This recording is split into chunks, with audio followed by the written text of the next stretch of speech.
All right, the New York Liberty, they've won 4 straight games after their win over the Sky on Friday night. There's plenty going on around the WNBA, so let's talk some Liberty hoops and W action with 2 of the best covering the sport. Joining me is the founder of Black Rosie Media. You see her on the right of your screen. That is Erica Ayala, and also on the left of your screen, the founder of Girls Talk Sports TV. That is Khristina Williams. Ladies, how's it going?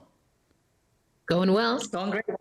Glad you guys are good. Always glad to have you guys here to talk some women's basketball. Now, Khristina, I'm going to start with you here. Sabrina Ionescu, she made her Liberty season debut against the Sky on Friday night after finishing her season in France. How important is she to this New York roster and what they are trying to accomplish this season?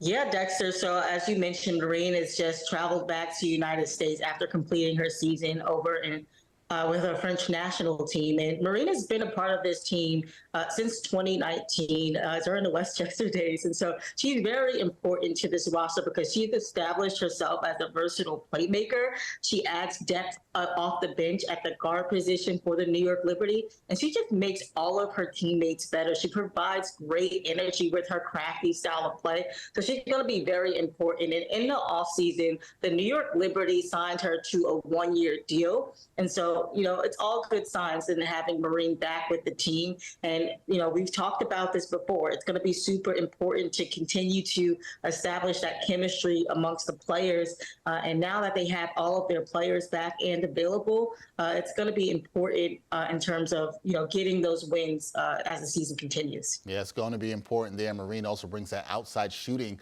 that the Liberty can use. You heard Khristina talking about chemistry there, Erica, and there were some people who were concerned about the Liberty. And Khristina and I have talked about this after their season opening loss to the Mystics, but they've now won 4 consecutive contests. So what is your evaluation of where their chemistry is and where the squad is right now? It's a great question, and I think the answer, Dexter, is that it's continuing to grow. And this really close game between the Chicago Sky, it was a 77-76 win where it was Breanna Stewart was able to get that final bucket, which would be the game winner. And then you saw the New York Liberty get an important stop right before that bucket and right after that bucket defensively. So as you'll hear head coach Sandy Brondello say, this is still a work in progress. Things are going to take time. But also what we know is that the New York Liberty got Breanna Stewart, Courtney Vandersloot, even a player like Kayla Thornton. They brought those players over so that this team can close out games. The New York Liberty was trailing the Chicago Sky at the half, and then they were able to, again, get really important defensive stops, and that's how they were able to get this win. And so I think the win against the Chicago Sky is a really important building block for what we'll see in the future. Yeah, it's all about how they build and continue to build this chemistry. Khristina's spoken about this so much as we talked about the Liberty early on thus far this season. And Khristina, got to talk to you about Sabrina Ionescu because we didn't see much of her down the stretch on Friday night against Chicago. And head coach Sandy Brondello said after the game that her star guard didn't have much pop tonight. So I got to ask this, should Liberty fans have any concerns about Ionescu's health and or conditioning at this time? Yeah, so in the post-game media availability, Coach Sandy Brondello said that Sabrina was not at her 100% and that it was best not to put high minutes on her. She then also revealed to us that Sabrina was not feeling great during that game yesterday.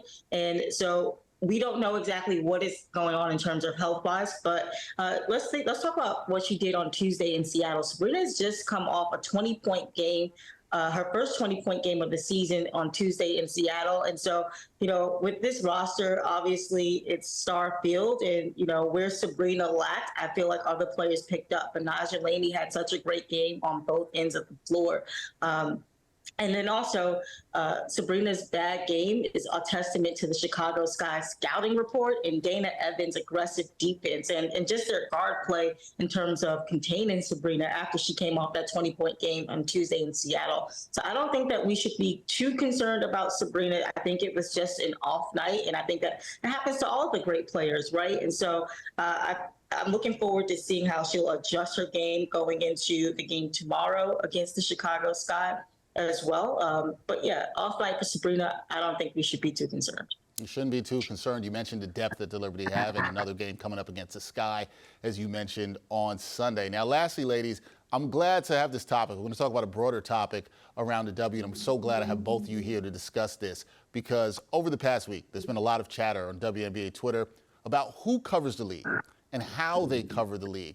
For full transparency here for our viewers, I want to say, Khristina, your work in particular as a journalist has been questioned. So my question to both of you is, are we seeing gatekeeping going on with WNBA media, and is that problematic? I'm going to start with you first, Erica. What's your answer to that? Well, I think that whether you're talking about, as you said, what Khristina in particular experienced, or what all of us women, Black women in particular, have experienced in sports media, this is an ongoing conversation. We know that across the board, whether we're talking about Black women, Latinas, Asian women, Indigenous reporters, we represent less than 3% of the sports media personnel. And so when the work that we do independently comes into question, it is really unfortunate, because there are so many things at play, and there have to be conversations. There have to be conversations like the ones Khristina and I have engaged in on social media. And then hopefully we'll see things change from a policy level, and that we'll see big mainstream outlets start to look at the work that independent outlets are doing to diversify sports media, particularly in women's basketball, where we know the on-court product and the players themselves represent upwards 80% Black women. Yeah, and you like to see that reflected in the media. When people talk about change and changing the culture, you'd also like to see them talk about the action that they're going to take towards changing that culture. Khristina, same question to you, because you were someone who was directly impacted by this over the past week and some of the commentary that was made. What's your response to this? Well, yeah, first and foremost, I mean, above all, it's very disappointing to see, our peers in the media behave in such a manner like this. And as you mentioned, it's all about the action moving forward. I personally have decided to put this behind me, but I'm glad that I was able to bring it to light so that we could have these tough conversations. And just to Erica's point, the value of diversity is better storytelling. And I think that our voices and perspectives are needed in this space. We all have something to contribute. And I think that when things like this happen, it just creates a negative and hostile environment where it can then affect, when fans see things like this, it can then affect, maybe them wanting to learn more about the league and just things of that matter. And so, I'm glad that this all came to light, because it brings together an important topic in terms of diversity and representation. But also, we have to understand that the scope of media has changed, and that there's no straight path to how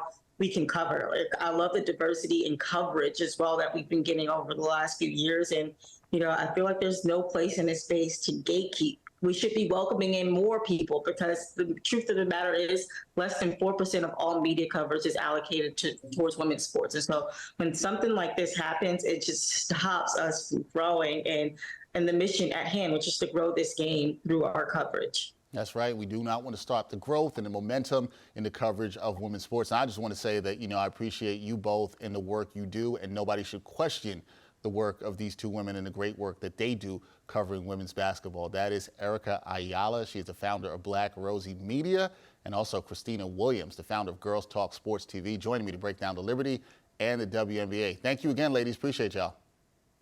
Thank you both. Thanks for having me.